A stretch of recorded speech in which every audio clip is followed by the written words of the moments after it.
Hi, I'm Michaela Johnson, and today I'll be explaining the physics in cheerleading.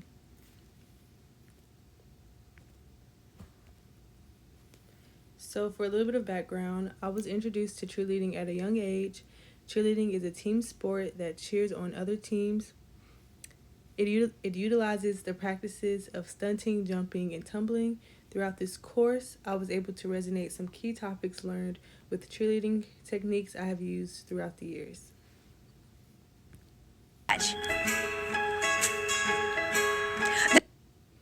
Alright, I'm sorry for the noise of the video. I couldn't figure out how to stop it. So, total energy. Total energy is seen all throughout cheerleading, but so that's when stunning, flipping, and jumps are performed. They all require energy. The potential energy is attained when properly prepping for a jump that will then take kinetic energy to allow the cheerleader to defy gravity for a little moment. So in the video, I'm going to play the video one more time. Just pay attention to how she's prepping for the jump.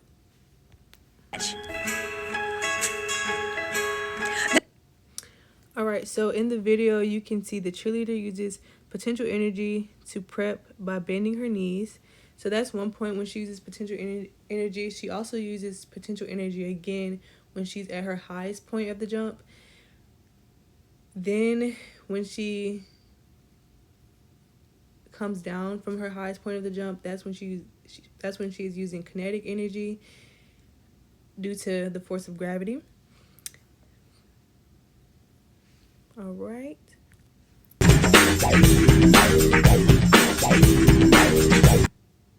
All right, so now we're going to talk about torque. So torque is the turning force that causes rotation. So what you just saw, that was a full down cradle. A full down cradle is a type of dismount used when flyers are tossed in the air and they come down by twirling in the twirling motion. The flyer is able to complete the 360-degree motion because of the way the bases turn their feet. So I'm going to play the video again. This time, make sure that you just pay attention to the way the flyers are holding the way the bases are holding the flyers' feet.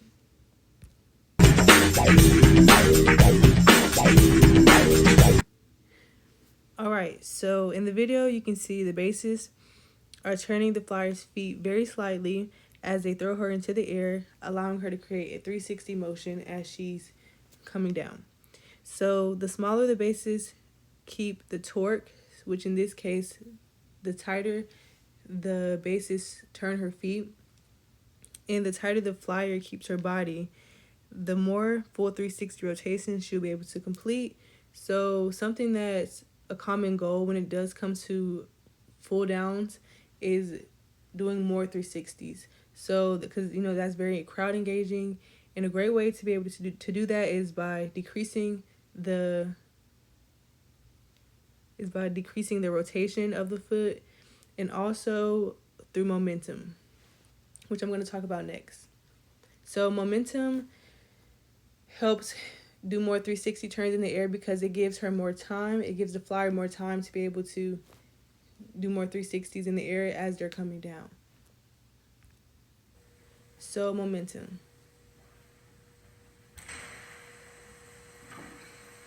So what was just seen was a basket toss. The main goal of a basket toss is to toss the flyer as high as possible. So momentum can be found all throughout cheerleading, for it is the force gained by motion. So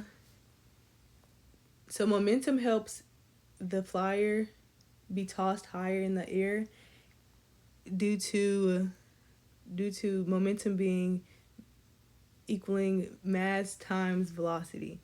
So to create a higher momentum, strong bases help contribute to a higher momentum. The weight of a flyer helps contribute to a higher momentum. And also,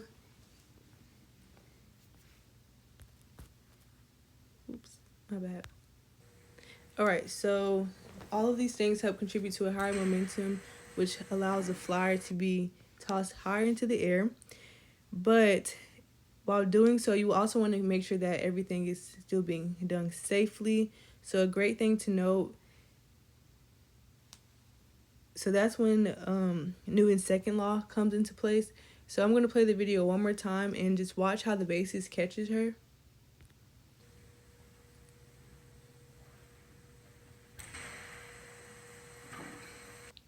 So in the video, you can see that the basis catches her with their hands high.